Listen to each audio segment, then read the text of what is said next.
The psychedelic revolution is here. If you want to integrate your visionary experiences into your purpose, get clear on your entrepreneurial path, and help people while you do what you love, then this podcast is for you. Welcome to The Psychedelic Entrepreneur, Medicine for These Times. I'm your host, Beth Weinstein. I'm a spiritual business coach, 3-time entrepreneur, and a lifelong student of psychedelics and sacred plant medicines. You carry your own unique medicine, and your medicine is what we need for these times. This podcast will help you to share your medicine so you can create transformation in the world. Listen in on conversations with psychedelic leaders, changemakers, and conscious entrepreneurs who are living proof that a better world is possible when you follow your heart and live in alignment with your soul.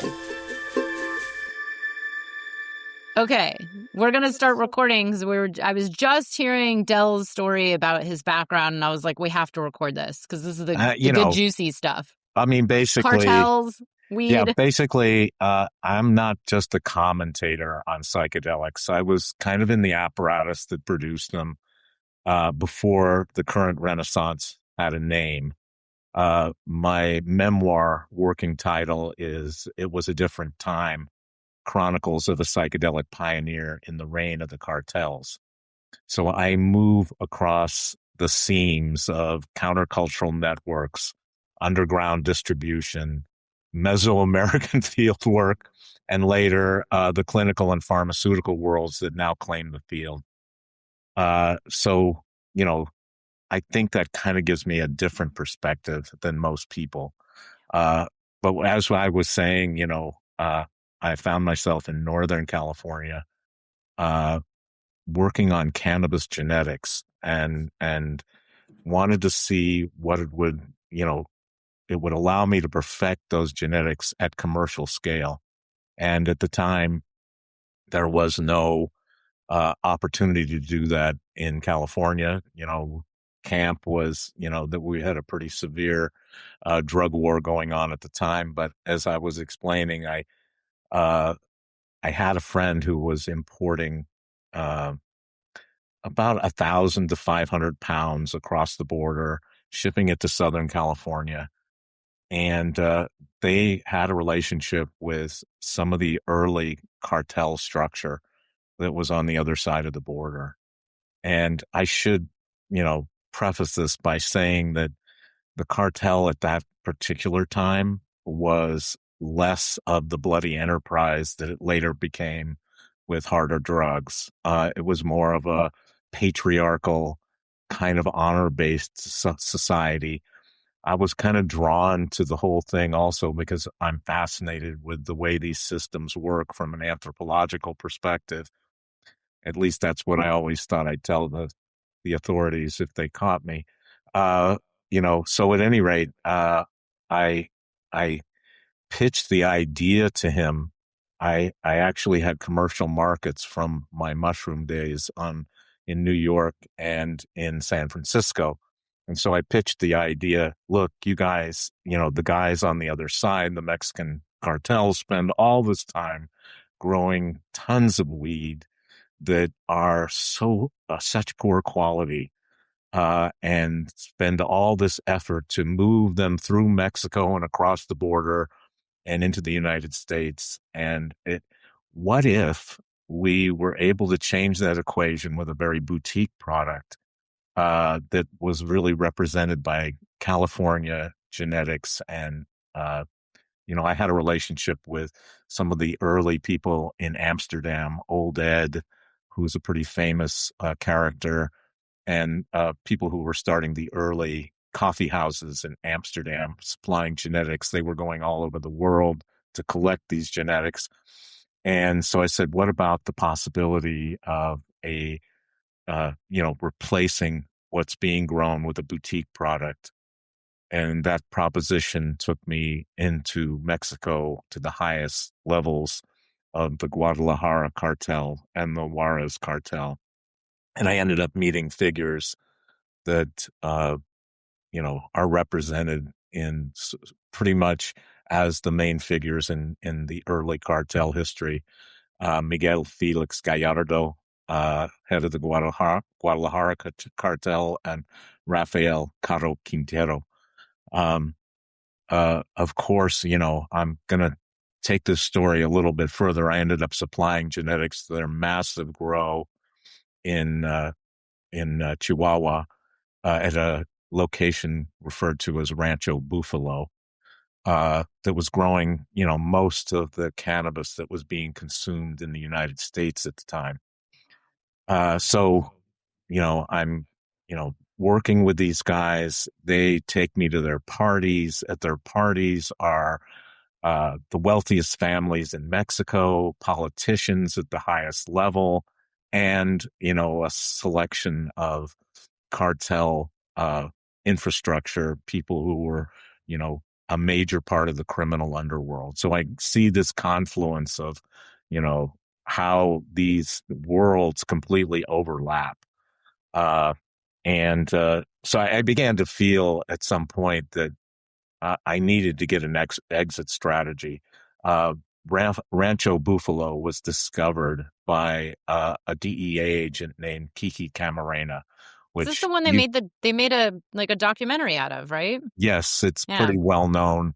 Yeah. It's featured, I think, in Narcos Mexico in the Netflix series. And so when that was discovered, it completely changed everything. He was kidnapped by the cartel figures that I was working with and murdered. And the United States responded with, the full force. And I began to feel, I got to get an exit plan out of this whole deal. I had discovered that, when I was in Chihuahua in a pharmacy, that they were selling a headache preparation over the counter called Cofal ergotamina, which is ergotamine tartrate with aspirin.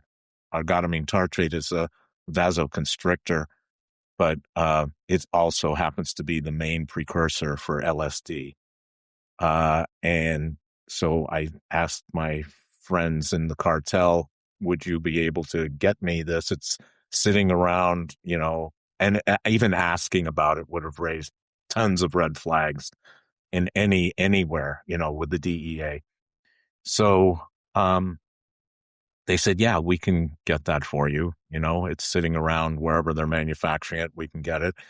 And we can get whatever else you might need for an LSD project. So I put together enough precursor chemicals for everyone in the world 4 times over, a massive amount of precursor chemicals, and smuggled them across the border and set up in Marin County. What year was this? I think I've met the guy who somehow gave me my first LSD hit. That's my theory. It's if you had a particularly well-made product, then we have met. Well, my theory, because I grew up in the Bay Area and I was exposed to these drugs as a, pretty young. I did my first hit of acid at 14. And what's strange is I don't really touch acid anymore, LSD. But the last time I had it, the last few times I had it, in the last 8 years, 10 years, it's different. I'm convinced it's not the same. It's not the same. I mean, I don't know. I'm like, how is this totally different than when I did it as a teenager? Well, I would tell you that there are purification steps that can be skipped or, glossed over. I have a pretty rigorous standard of practice because I feel, a certain level of responsibility for those who take it. Okay. And I've had the experience when I was working with other people of putting out a product that was not as focused, was more diffuse, and ended up, not providing the experience that I've had originally with LSD. And I feel like, LSD 25 is pretty much a bolt of knowledge from the center of the universe right into your head if it's properly done. But what we see oftentimes is a bit of a soup of isomers that are unreacted included in the mix, which ends up creating a very unfocused and possibly toxic kind of experience, that is not that very pure, very non-distracting experience. Yeah. Um, Wow. so I had a pretty rigorous you know SOP, and was producing some super high quality product. In Marin County? Yeah, I mean, I had converted in Tiburon, a the place I was living had a downstairs. It was a split level, and so I created this lab in the downstairs split level. And I should say, just to put all of this in context, I grew up or came of age at a time when drug trafficking and drug manufacture was considered a high calling, with kind of an evangelical messianic purpose. Mm-hmm. It was never just about the money. It was about, providing access. And it really stemmed from my association with the crowd around Alexander Shulgin. When I was a graduate student, I was taken to his kind of salon of people that were around him, by Claudio Naranjo, the Chilean psychiatrist who had done a lot of work early on with ayahuasca. Was one of the first people actually to start using ayahuasca in clinical practice. And so, I actually met him at a seminar at Esalen, and, he remembered me. I found myself at this party in Berkeley. It was really a wild party. Really taught me that anthropology is part theater in some ways. People were dressed in like 18th century costume, and uh, all the greats were there at this party. Paul Rabinow, Laura Nader, who was very instrumental in talking about how power structures exist underneath everything. Uh, Gregory Bateson was there talking about, communication strategies. Anyway, it was a high powered intellectual environment. And so then I kind of smell somebody smoking a joint in one part of the party, and I go over and there's Claudio Naranjo with a group of other more younger graduate students, and he recognized me from the experience at Esalen, and said, "Hey, you know what? I'm going to the Shulgins tomorrow. Would you like to come with me? I think it might be, something that you'd really enjoy and get behind." And so I ended up going and meeting Alexander Shulgin, and he appreciated my interest in the genre class of DMT and 5-methoxy DMT, which I was really focused on at the time, and gave me kind of a master class over a period of about a year, off and on in that chemical genre. And so, the crowd of people that I met around him included people like Allen Ginsberg, Terence McKenna, Ken Kesey, just some cultural icons who were, and in addition, to psychiatrists, artists, musicians, were people who were involved in drug manufacturing and drug trafficking. And there was this confluence of all of these people involved in all these various interdisciplinary areas, and the environment was super heavy. And I don't know, I was a very impressionable young person. I was just, this is the group I want to grow up to be. When I'm an adult, this is who I want. This is who I respect and who I'm inspired by. And they were, pretty much, let's get these molecules out there. Let's make them available to people. And that was really, for me, the best part of the experience. And so that is sort of the background of why I'm kind of the unrepentant manufacturer that, but I definitely got my hand burned. There's kind of a story there. I don't know if I need to go into it, but Was it I with wasn't mushrooms or cannabis when you were LSD. Oh, okay. You know, Hmm. I'll just tell you briefly that the enormous cache of chemicals that I was drawing upon for my proof of concept batches uh, was discovered by federal authorities. And, um, you know, it was inadvertent. I had someone I was working with who thought I needed a particular chemical that I didn't need. So we went to the East Bay to get it and ended up in a DEA sting and brought that attention back to this enormous cache of chemicals that I had. And so I go back to check on it. As this was at the storage facility at the Novato airport, if you can imagine. Because you're familiar with Yeah, I know. I'm Marin like, wow, County. this Yeah. is so cool. Yeah. And so I go back there and, go into the facility and it's empty. There's not a thing left. And there's nothing left but a little postage note in the middle of the floor. And it says, "This is the DEA. Get a hold of us," and a phone number and nothing else. God. So What year was this? Can I ask? it was 1990. Wow. So Hmm. I lawyered up with some of the best lawyers in San Francisco and went to have a discussion with them. And, obviously it was an extremely tense situation. Uh, you know, but what was interesting was the first level of people that, I don't know, we're going to go into this pretty deeply, but the first level of people that I encountered in terms of federal agents were people who were sort of low level. They had been setting up this sting, for, I guess they were primarily concerned with methamphetamine and with, this chemical supply house keeping a double book of transactions. Uh, and so at some point during this discussion, my lawyers tell me there's another group that's going to show up. This is a more serious task force.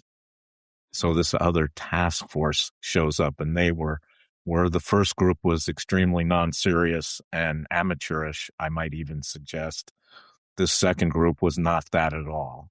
It was led by a judge, you know, and he was there to be able to write search warrants or do whatever, a judge needs to do to make the task force, extremely effective. And so this is composed of DEA, FBI. There was even people from the Justice Department, the CIA, alcohol, tobacco, and firearms. Just the entire Department of Justice was represented. And so, they said, most of the conversation occurred through Nathan Clark, the judge. That's a pseudonym. Uh, and so he began explaining it, with the amount of chemicals that you have, you're looking probably at 50 years to life. There is no getting around it. But we are not as concerned as you might think. You have a relationship with a cartel figure whose nephew is a psychopathic killer.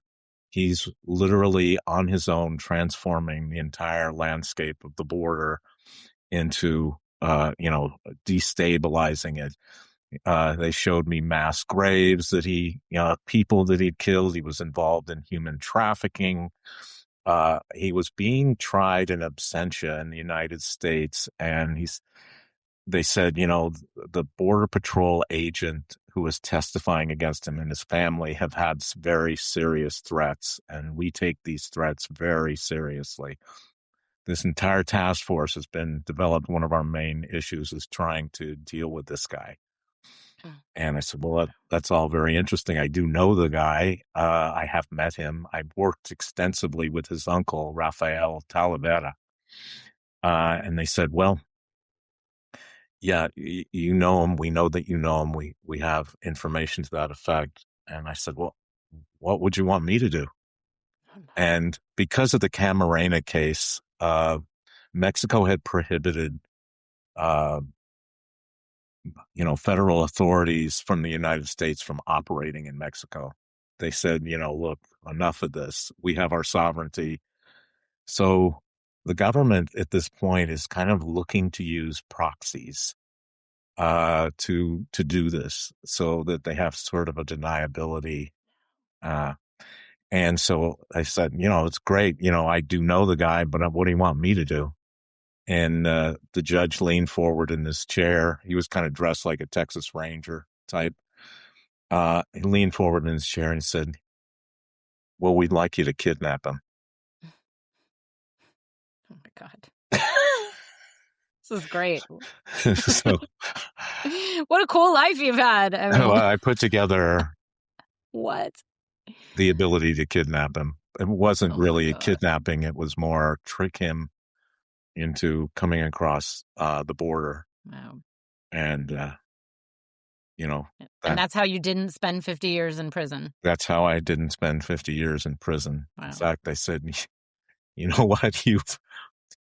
What happened was the U.S. attorney never filed charges because I had, come in so early that they just made it disappear, which they can do if they want to. And wow. So, the supervising agents I had said at one point, you've done so well, you actually have a get out of jail free card forever. Literally. Wow. So, but I, reluctant to test that. And then you quit this industry after that? No? I moved out of doing that and sort of reinvented myself through my academic career, working in the pharmaceutical biotech area. And, that's kind of where, I've been ever since. Not a bad place to be, right? Yeah. Especially I have some issues, as kind of revealed in my, the Substack articles that I've been writing lately. I see a pretty serious problem with the way psychedelics are being handled. Yes. And that really,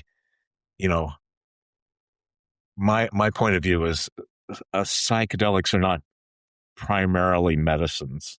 They're not primarily sacraments, and they're not primarily recreational drugs. They're institutional accelerants. They amplify whatever cosmological infrastructure already surrounds them. Put them inside a culture with initiation, myth, kinship obligation, and ecological embeddedness, and they consolidate that world. Put them inside late capitalism with its therapeutic individualism and market forms, and they consolidate that world. The compound's the same, but the institutional container is not. So yeah, I want to talk because I was reading about that, and I can agree with you on that. And my first thought that comes up there is, and this is drawing from my own experience. So if I'm coming from this world of, here I am in America, I'm stepping into my first ayahuasca ceremony, and all I know is this old life of capitalism and getting by and, working for the man.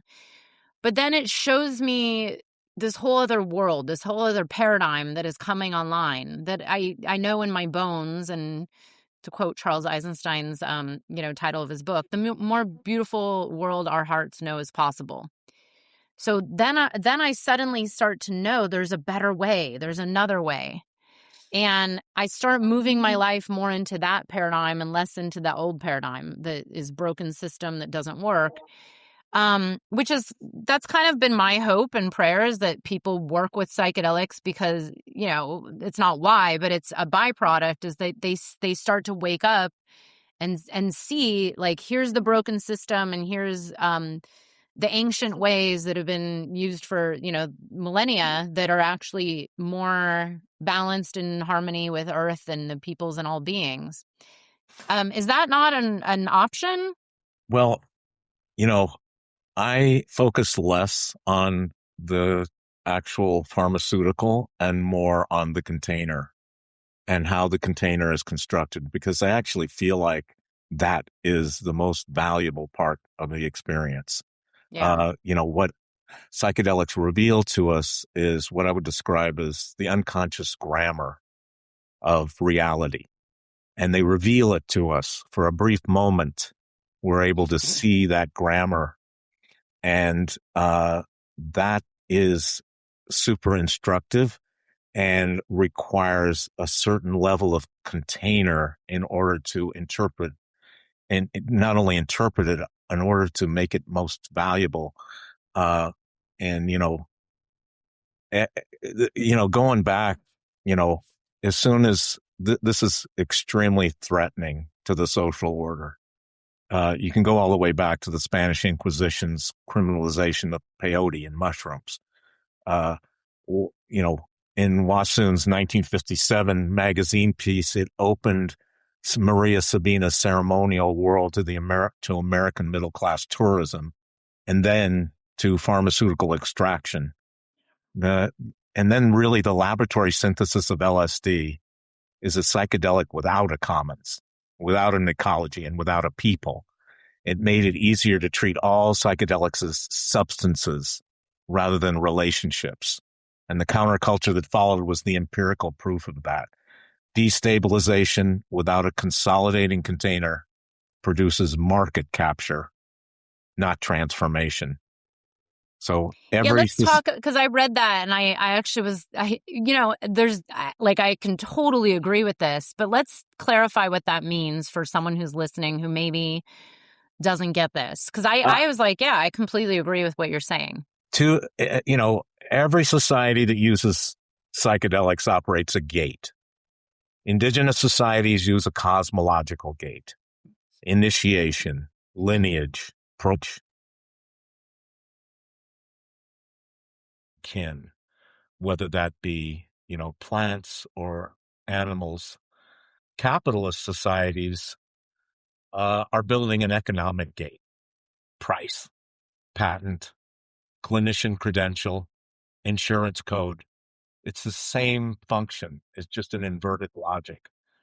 And the three mechanisms of contemporary enclosure are the retreat economy, where you pay $2,000 to $15,000 for experiences that are marketed as indigenous wisdom. And then also the clinical Lycos MDMA model, which converts the ceremony into a billable medical procedure. And then the IP regime, which patents molecules, dosing protocols, and even therapeutic postures. So I'm not a fan of that. I commented on that recently. That's what we have now. Yeah. And I would say that the retreat industry is not a stable situation. It's an escalation spiral. When a single compound no longer produces the differentiation that the molecule requires, operators start stacking them. In 2024, there was a +1 landscape analysis, and 2025, the Journal of the American Medical Association documented how this shift to multi-medicine weeks. It's no longer enough just to take one psychedelic. We're going to have a situation like Hope Cancun, which is $2,200, the Vine of the Soul, $3,400. It's a 7 medicine program that would have been unimaginable to any traditional practitioner. I would never. So what is being sold is not healing. Yeah. It's Marx's gap between use value and exchange value opened inside the nervous system. The subject emerges on the other side is what the French philosopher Deleuze would call the individual in societies of control. Endlessly modulated, endlessly permeable, never closed. It's the burnout subject, the depressive hedonist, the semio-capitalist worker. And so the psychedelic retreat does not, in this light, rupture the subject of late capitalism. It's more just a refined production technique. The seeker returns more plastic, more open, and ready for the next product, instead of the actual threatening transformation that these substances actually produce. So, and we see this, the ultimate form of this is, the pursuit of, I think, non-hallucinogenic neuroplastogens designed for the at-home, unsupervised, unintegrated self-administration. You take it on Tuesday and you can be at your desk by 10 on Wednesday. This is the pharmaceutical capture system reaching its highest form. Capital makes the worker ill. Capital sells the molecule that adapts the worker back to the arrangements that produce the illness. The experience is engineered away precisely because the experience is one element that might let the signal through, the moment when the world model briefly loses its self-evidence.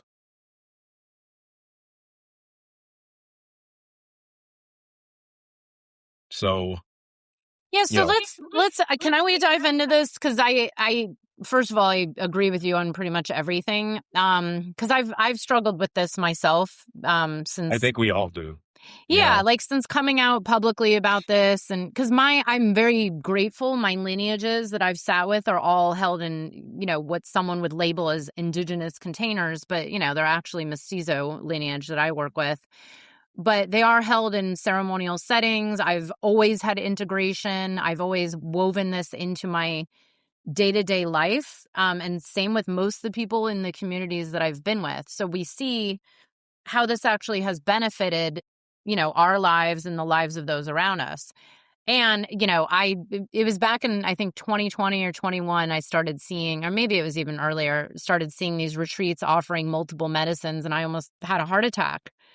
I'm like, I've never even heard of such a thing. And I still can't make sense out of why anyone would want to do multiple medicines in a week.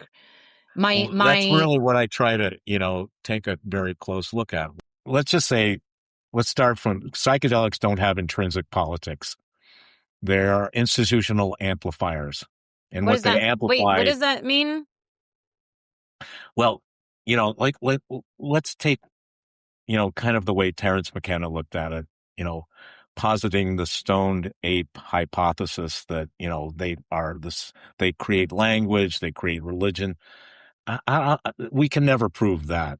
But what we can see is that when psychedelics, the experience is so profound, and being able to see the unconscious structure of reality, of society, your personal unconscious structure is so destabilizing that it requires a container to be built around it.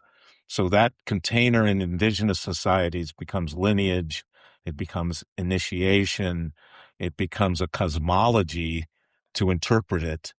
And frequently that includes a kind of ecological embeddedness, a relationship to the botanical substance, the entire natural world. Yeah. So psychedelics essentially do not have their own intrinsic politics. They're institutional amplifiers. And what they amplify depends on the container that's around them. The compound's the same. The container decides whether it produces a shaman, a patient, or a customer. There's no such thing as a free psychedelic. Every society that has ever lived with these molecules has governed the kind of salience and importance that they produce. The question is whether the gate is cosmological, clinical, or commercial. Indigenous communities don't fail to commodify their medicines. They govern it in ways the market couldn't tolerate. So we have LSD, which is the first psychedelic without a people. That becomes the template for everything that follows. A peyote ceremony has a community. Mm-hmm. A patent has a shareholder. The difference is not irrelevant. It's the entire argument. And so the retreat industry that we see is not an accident. It's what happens when cosmology is stripped for parts and sold back as experience. When one medicine stops differentiating the product, we got to stack medicines. That's not tradition. That's product development. And the perfect drug for capital is one that adjusts the brain without disturbing the world. The psychoplastogen. And that selling point is its deepest failure because it opens the window and arranges to have nothing walk through.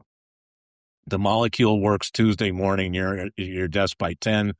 The molecule has already told you what its purpose is by doing that. Capital makes you ill. Capital sells you the cure, and the cure is engineered not to ask why you got ill in the first place. So the world that is making this many people ill does not need better neuroplastogens. It needs to be questioned. And the signal inside depression is not always chemical. Sometimes it's accurate. You know, a drug that silences that signal protects the system that produced it. So, you know, I feel like, you know, that is the essential message here. What we're seeing, you know, in this spiral of stacking medicines is that is capital, you know, trying to do what it always does, produce a product development that it can sell back to consumers. And also the real danger, of course, is the capture of protocols, of the molecules, of everything by the pharmaceutical industry. Yeah. That I've written about recently because it's come up a lot. But what about the idea that let's say someone goes down to Peru or wherever, this is just my context of where I work, has this life-changing experience inside of a traditional container and then starts to wake up and realize like, oh, wow, our system is broken. I am sick because I am a slave to, this broken system. And I need to make changes in my life because I see everything differently now. I see how this is all a sham. I mean, everything, right? Capitalism in itself. Work, like being misaligned. Oh, I see that my depression is because I'm working at a job because I'm a slave to a system that I don't even like because I have this fear that's been programmed into me by, eons, generations of programming, which is, we could go all the way back. And they start to make changes. They start to shift their thinking, their perspective, know themselves, have a little bit more awareness of like, wait, this is who I really am, and this is this societal cultural programming.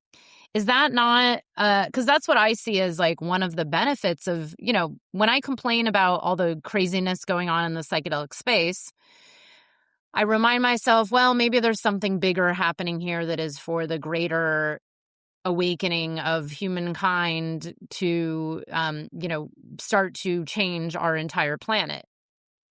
Is that not a benefit? It's certainly a benefit. The problem is the container that we have in our society is capitalism. Yeah. And that basically overrides everything and makes it more and more difficult. In indigenous societies, I don't want to overly kind of romanticize that, but indigenous cosmological governance is not some lost paradise. It's a technical achievement. Mm-hmm. It's a set of institutions that learned across centuries how to organize the salience, the importance these compounds produce so that it consolidates rather than corrodes. And, that is the kind of social engineering that these societies have managed. The point is not that we can return to it. The point is that we've built nothing comparable. And the evidence of our failure is in the retreat spiral and the overdose statistics and this pipeline to create psychedelics without a psychedelic effect. So there is this sort of magnetic pull in that direction that alters the course of events. And sure, many of us see that unconscious grammar and begin to question everything. But where do we turn? Yeah. It's so that's the most difficult part. Yeah. The compound is one thing. The institutional framework is the other. So I feel like we need to regulate the container, not just the molecule. Training, integration, follow-up. And regulate by who, though? That's a good point. Because every time I hear the word regulation in this industry, it's all of us in this industry have been talking about this. There's not even a place for like peer reviews or reporting, or I mean, I can't even tell you the amount of stories I've had cross my field over the last 7-8 years, longer, where people come to me and I'm like, I don't know what to do with this. I can't just call out every name I've heard on the podcast, but there is no regulation. There is no governing board. But do I want, the U.S. government regulating? Because what's happened in Colorado and Oregon is actually very broken already, Yeah. And that is my point exactly, because that attempt to regulate is within capitalism. Yeah. And it inevitably, duplicates that structure. Again, I don't want to overly romanticize the indigenous model, but we need to use this as an opportunity to create authenticity. Yeah. We need to use this as an opportunity to rebuild the structures that we've lost, and that is extremely destabilizing to capitalism. And so it's like an uphill fight. It is completely political. Every aspect of it is completely political. Yeah. Let's face it, the reason people take these things and turn to them is because of the atomization that we experience in capitalist society. We don't have community. We don't have a relationship to the natural order. We exploit it. Disconnection. All of these things are inhuman. And how are we going to rebuild those structures? I kind of put forward some ideas in one of my essays in my Substack, and it has to do with the way that these indigenous societies are governed and what we can learn from them. Yeah. Essentially, it comes from ideas of reciprocity and restraint. Like our whole motivation is always to just exploit to the point of, extraction, just take everything, and there's no brakes on it anywhere. We see the opposite in indigenous societies. When you take something, you always have to give back. There is never a situation where you just take. There is a constant exercise of restraint and an understanding that this is a precious resource and that we don't want to overuse it. We need to rebuild those notions. And I don't think it can come from, an institutional regulation. It has to come from community. Yeah. Yeah. Thank you. I completely agree. And there's been so much talk around this as well. Like, people have ideas. There's been some people who've tried it to build in reciprocity models. I mean, it's like when I put something out there in the world that costs money, I give money back to usually actually friends that are running nonprofits, where I know the money goes into actual hands of these communities that are carrying medicine in other countries. We would label them as indigenous or mestizo. But it's funny because my friend and I are teaching a program on psilocybin right now, and my friend uses the language around building soil, like building a culture, because there is no culture in this modern days of working with these plant medicines, but there's these ancient, just even connections to the other plants, which is what our whole program is built around. But I think you said it, and this is something I've talked about for years as well, is that, people are coming, especially the last 6 years in particular, like the amount of the media that loves to say, like, oh, this will cure your depression or this will heal your anxiety, like just microdose. And of course, businesses, just microdose. Microdosing is another aspect to it. Huh? I think microdosing is another aspect of this. Yeah. It's just like the experience without the experience. Exactly. Maybe we just take a little bit. We can still do our 9-to-5 jobs. We can still, no, you can't. That's the whole point of these compounds. So this, I think it really revolves on this whole idea of restraint and sustainability in forming rituals of sustainability and taboo. So survival in indigenous societies doesn't depend on how much you take, but how little we must take. You know, ethics are ecologically based. You know, for example, the Cree, when they take, when they hunt, they have to give something back to the animal spirit. You can't just take it and do nothing back. We don't have that notion. We need to rebuild that notion. How do we do it? I think it can only happen through community. The Cree offer tobacco offerings at kill sites. They take the bones of the whatever they've killed and they return them to water in a very ceremonial process. These are not superstitions. They are technical regulatory systems.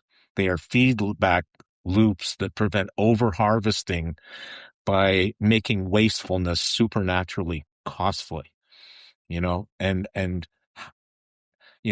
the psychedelic commons was governed by exactly this kind of system. Every traditional use of a classical psychedelic has restraint built into its grammar. The weekend retreat has no restraint. The escalation spiral, stacking medicines, expanding dose, extending duration is the predictable consequence of removing restraint. So I think that's where we can look to try and rebuild these notions. And again, I have a essay, can Westerners become indigenous shamans? I really think we need to be informed by these processes, not appropriate them. My answer is structurally no. You can't. The shamanic capacity is lineage conferred. It's embedded in a particular cosmology absorbed from infancy, trained through ordeal and initiatory illness, and sustained by a community that can recognize and authorize it. Westerners learn technique. They cannot inherit lineage or absorb cosmology in adulthood. The Kogi, for example, raised their mamos from age 5 in ritual seclusion. The Cofán trained their curakas across decades. Western weekend workshops are not shortcuts to this. They are absolutely category errors of how we should approach this. So, I mean, how are we going to do this? We need to recognize that we do have commonality as a community, and that we need to pay attention to these basic issues and learn from how indigenous societies can inform us. Yeah. Yes.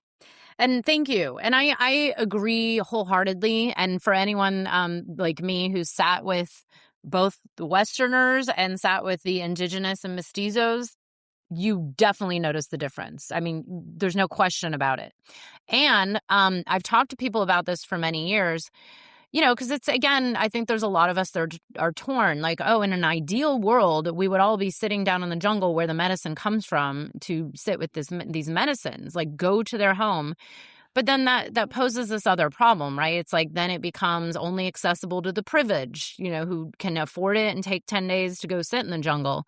Then, we can even get into, okay, like we're taking an airplane to fly to a place that's not anything to do with our local culture in itself. But then, when you look at, because I talked to Rick Doblin about this, I actually have an interview with him because after what happened at PS23 and there was all this controversy at the closing ceremony, there's kind of this push and pull where it's like we live in a sick society and this medicine has made it, traveled around the world for some reason during this time of great change on earth where we know capitalism is completely broken and all the systems are broken. And they say, right, it's like the medicine grows where we need it, or the medicine comes to where we need it the most. And we do need it on some level because we're in a sick society. So then, Rick's take was like, whatever it takes to get this to more people, because then we're going to have this greater, vision of healing on earth. And maybe we will, maybe it'll make it worse. Who knows? But it's like, Yeah, I how don't do know we that I come to can terms agree with it? with Because that. I personally am like, I don't believe ketamine on the corner is going to do the trick. I actually don't even like ketamine for this, for the various reasons. Mm-hmm. But if someone has access to, ayahuasca or psilocybin or even, iboga, it's a whole other topic, like these really deep healers where it's not a microdose and it's not easy and it's actually really hard. But if you have proper, like you said, like structures of support, preparation, community, integration, like space, intention, prayer, ritual, I do believe these are master healers and we could create a global change. But then, yeah, like, so what about that argument? Yeah, I am very suspicious of that argument because all it's talking about really is mass marketing of this. That's the framework for it. Do I want to restrict access to it? Yes, I do, because every society who encounters these substances restricts access, and they have a very careful process of allowing access. I think the first thing we've got to do is refuse the premise that the compound is the decision. It's ask what container you're going to be inside and whether it has elements of preparation, trust, integration, and follow-up. Every traditional use of these substances has required that. So I'm very suspicious of, the idea, when we, sort of mass market these things, as we know, during that post-acute plastic phase, it can go in any direction. It can go in a positive direction, or it can fuel a very negative worldview. So again, what we have to be talking about is not the molecule itself. We have to talk about the institutional framework and the container. So I would be right off the bat suspicious of any operator whose primary qualification is some kind of price point right off the bat, and understand that personal healing and social healing are not opposites. The social conditions producing this much psychological suffering are not going to be addressed by any molecule. That realization, not the molecule, is the political work I think the experience is meant to catalyze. Yeah. So we need to understand that it's political. Yeah. And I get a lot of people telling me, hey, isn't your politics interfering with, your pharmacological work or your psychiatric work? And I'd put it another way. The science taken to its social structural consequences produces the politics. If the container is the mechanism, then the political economy of the container is what's critical. If neuroplasticity opens a window of revisable meaning, then who controls the content that enters that window is pharmacology, not ideology. People who want to keep the politics out are the people who want to stop the argument at the receptor. Let's talk about the receptor. If we stop it at the receptor and then continue, because the receptor is inside a body that is inside a life that is inside a political economy, that's what we have to really focus on. It's not the molecule, it's the institutional framework. So how do we change the institutional framework? We have to recognize that we are a community, and that we have to get extremely political. And we have to recognize how destabilizing these compounds are. Well, we saw glimpses of it with, the counterculture during the 60s and 70s. It was, a complete freak out, like all of a sudden, people are questioning, the pathway that takes you straight to the corporate world. We need to reinstitute that. We need to go back to that. We need to really recognize the politics of this. And, again, it's instead of making it all about the molecule, we need to focus on the politics and building a political framework that goes with it. What does that mean? It means let's quit talking about the molecules. Let's start talking about the politics. How we can build what that. do you mean specifically about start talking about the politics? Like, literally our government in America right now? That, or Well, if you I ask think me, everybody's talking yes. about it. You Everybody's know, talking about that already. yeah, yes. You know, the question is, like, these things are extremely destabilizing, so we have to confront that head on and build a movement around that. Uh, the experience again is not what we're looking for here. It's building that institutional uh, container and realizing that our personal healing and healing of society are the same thing. And you know, I just feel like that's what's being missed in the discussion. Everybody's focused on, oh wow, let's make some new molecules that work better than the old molecules. I think the old molecules are just fine. I think they're better. You know? Yeah. And it's funny because I see what you mean. Like the majority, the mass media is focusing on that. But when I talk to, like, the kind of people that I talk to talk about what you're talking about, because I think there's a certain group that gets it, right? Like, we know it's not about the substances. I always say, if these medicines are to bring people, I think they're here to eventually bring people to that, to the awareness that, like, oh, my depression isn't because I'm depressed and there's some chemical imbalance. It's because I have no connection, no culture, no community. I'm sitting behind a computer in an office all day, and I'm going through the grind in this meaningless world, and with no ritual, no connection to our natural world, are the cycles of life. And as you step more into, I mean, at least with the traditions I've sat with, I'm not speaking for the people that are out there doing ketamine on the weekends. That's a different story. But, when you spend time in traditionally held plant medicine circles, peyote, like you said, and TP, and the ayahuasca space, again, like, held in a certain way, even with psilocybin, with mushrooms held in a certain way, you start to realize that it is much more than it's not about the substance. It's much deeper. And then that, to me, is the pathway to finding that peace and happiness, that healing, that connection, that community.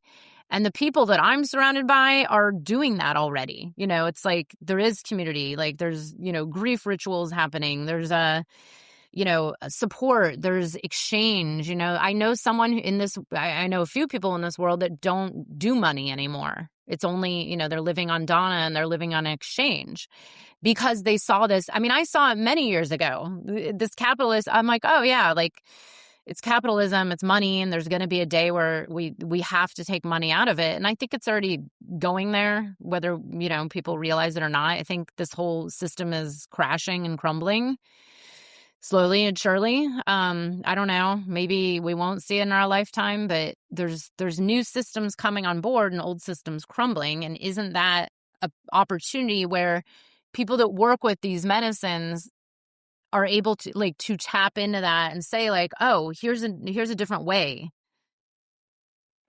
Yeah. So the honest answer, I think, is we build these new institutions the way every durable alternative has been built, not by waiting for the dominant institutions to reform themselves, Yeah. which they will never do, but by constructing a parallel infrastructure inside the gap their failure is kind of opening. And that's historically how it's always worked. The cooperative movements of the 19th century Europe did not persuade industrialists to share the wealth. They built cooperatives alongside them. Mondragon, the massive cooperative business in Spain, did not wait for Spanish capital's permission to build a cooperative. It organized 70,000 worker owners and made the question of permission sort of retroactive. The Nordic model did not emerge from some kind of elite consensus. It emerged from organized labor extracting a social compact under the specific threat that the alternative would be worse for capital than the actual compact. And so that's the relevant precedent. And the psychedelic question, I think, really sits inside that. First we got the public domain front. The single most important thing that could happen to the psychedelic field right now is an aggressive defense of the commons the IP regime is currently trying to fence. Psilocybin is not a proprietary molecule like Comp 360 is. It was known to Mazatec curanderas long before Albert Hofmann synthesized LSD, and the evidentiary record for its medical use is substantially older than any current patent holder. Therapeutic postures, dosing protocols, integration methodology should be categorically unpatentable. This is a legal argument that I think the left has not made with sufficient force. And I believe it's a winnable argument. A coalition of academic researchers, indigenous communities, public health advocates could make IP defense a central part of psychedelic politics as, vaccine patent busting came to global health kind of. Second, I think the community governed clinical front. This is where, we need publicly funded community governed clinics on the model of the Netherlands early harm reduction infrastructure or the Swiss heroin assisted treatment programs where Europe has been running these things successfully for 3 decades while the United States pretends that they're impossible. They don't want us off those drugs. Sorry. They're the only clinical form that can deliver the container, the mechanism that is actually required. That means training, integration, and follow-up as non-negotiables, which in turn means public financing. A private insurance system will compress the container because the container does not bill. A public system can hold it. And this is Portugal's decriminalization, Switzerland's heroin-assisted therapy, the UK's NHS specialist addiction services. These all demonstrate that container survives when the financing is public and collapses when it isn't. And third, I think on the indigenous reciprocity front, any psychedelic renaissance worth its name has to resolve the extraction question at its root, which means real benefit sharing with the communities whose cosmological labor built the knowledge base. The Mazatecs, the Huichol, the Shipibo, the Cofán, the Kogi. This is a payment. It is the return of traditional lands. It's the respect of protocols like the Nagoya Protocol on access and benefit sharing. It exists precisely for this purpose. Which so far the psychedelic industry has kind of been permitted to completely ignore. The Unión de Médicos Indígenas de la Amazonia Colombiana has been articulating this framework for 20 years. So there is already a framework of reciprocity built, and we have to honor it, I believe. Yeah. And then on the political front proper, the mental health epidemic is not separable from the housing crisis, the wage crisis, the care crisis, and the climate crisis. Yeah. A serious politics of psychedelic medicine is a serious politics of social reproduction. Housing, healthcare, durable employment, intergenerational community. Every $1 billion that flows toward individual brain optimization is $1 billion that did not flow toward the infrastructure whose collapse is producing the demand for it. And so the political argument is not a digression from the clinical argument. It's the clinical argument at its necessary scale. I'm always about scale. The data is pretty unambiguous, and it's all pointing in the same direction. The same precariat coalition that elected Mamdani in New York, if it continues to consolidate, I think that's the constituency for a different psychedelic politics, because it is the constituency that's most structurally available to understand that depression or ayahuasca weekend will resolve what's actually wrong here. So That's what I think. Defend the public domain, make patent, refuse, you know, what we've got, I think, a model in the psychedelic space is, here comes Compass Pathways with Comp 360. We're going to make these proprietary treatments. We're going to charge $30,000. It's all going to be billed through insurance.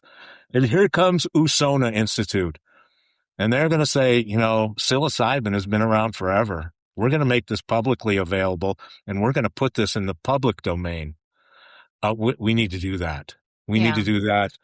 Well, what do we do with all because there's already these psilocybin patents out there. I mean, someone was trying to patent microdosing. Did you hear about that? Yeah. Our political movement should refuse that. Yeah. We should be speaking up about that. Yeah. Which people are, there is. I mean, when I interviewed Paul Stamets, that was one of his main goals was to, who knows in the end what's really going on, but he said he was doing defensive patenting. Yeah. Yeah. I mean, but it has to avoid others patenting. It can't be proprietary. Yeah. It has to be in the public domain. Yeah. I just feel like, before the capture is total, my reading is the window's still open. Yeah. But it's not going to be for long. And there's an honest intellectual labor right now is to describe the alternative in detail. Here's the alternative. And then let's try to build the coalition that can fight for that. Mm-hmm. And I don't think it's Paul Stamets making something proprietary. Yeah. It's keeping it in the public domain. Yeah. Yeah. And being willing to surrender it to the public domain. Agree. That's where I think. have no, and I can't agree with you more. I have a question though. Just devil's advocate, before we go. Let's say when it's something like the psilocybin or different, the patenting of mushrooms. Do you believe that the mushrooms get pissed and react and do their own, have their own agenda? That's an interesting point made by Michael Pollan. He made this point?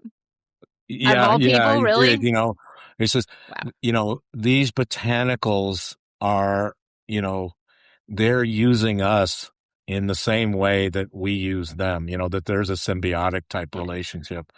And, when you strip it down, I think that's realistic. Very. And I think that that's what indigenous people recognize, that, that we have a relationship, there's and it's like the relationship that I have with my kids, or with members of my family. We need to follow up on that, institutionalize it, and realize that. Do I think that they operate with a certain level of intelligence? I don't know. That jury's still out on that one. But I think that our relationship needs to be defined in such a way that we recognize that we have that relationship and that we have a certain obligation for reciprocity to the botanical world, to the ecological world, and that when that gets lost, then, it severs a very important tie that we need to have, otherwise it's all about exploitation. Yeah. I mean, I bring this up because it's, someone who's been in this space and I have seen things that, to me, I'm like, oh, that's interesting. There's been a death there and a death there and an arrest there and a retreat center going under and another one going under, and then someone hitting the news and then someone being accused of abuse. I could go on and on. I keep saying well, how many of them were just not in right relationship? It's like you're serving ayahuasca and then multiple things happen. There's something off there. These plants are highly intelligent, in my opinion. And yes, they get pissed and, someone dies from iboga and someone else dies from iboga and someone else dies from iboga. And I mean, it's like, well, that's interesting. Someone who's very experienced in this world for a very long time has, a death or, someone killed themselves afterward. I mean, I can tell so many stories, and you start to question, like, okay, well, there's something there. It's not just like, ooh, it's an accident, or, oh, the person, we never will know the truth of anything that happened. But on some level, I do believe like these plants are going to get pissed. And I feel like they've gotten more pissed over the last, 5 or 6 years in general. There's a different energy. But we know that there is a dynamic to capitalism, and it's has extremely negative consequences, and maybe that's what's being filtered out. What is that dynamism? It's like consolidation, removal of history, transfer of wealth from the working class to the wealthy class, the severance of this relationship to the ecology and a kind of eco-ethics.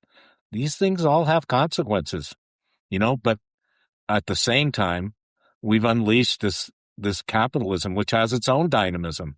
It has its own momentum, and it's very difficult. We know what the outcomes are going to be. We can see it, but we can't seem to stop. It's like an addiction.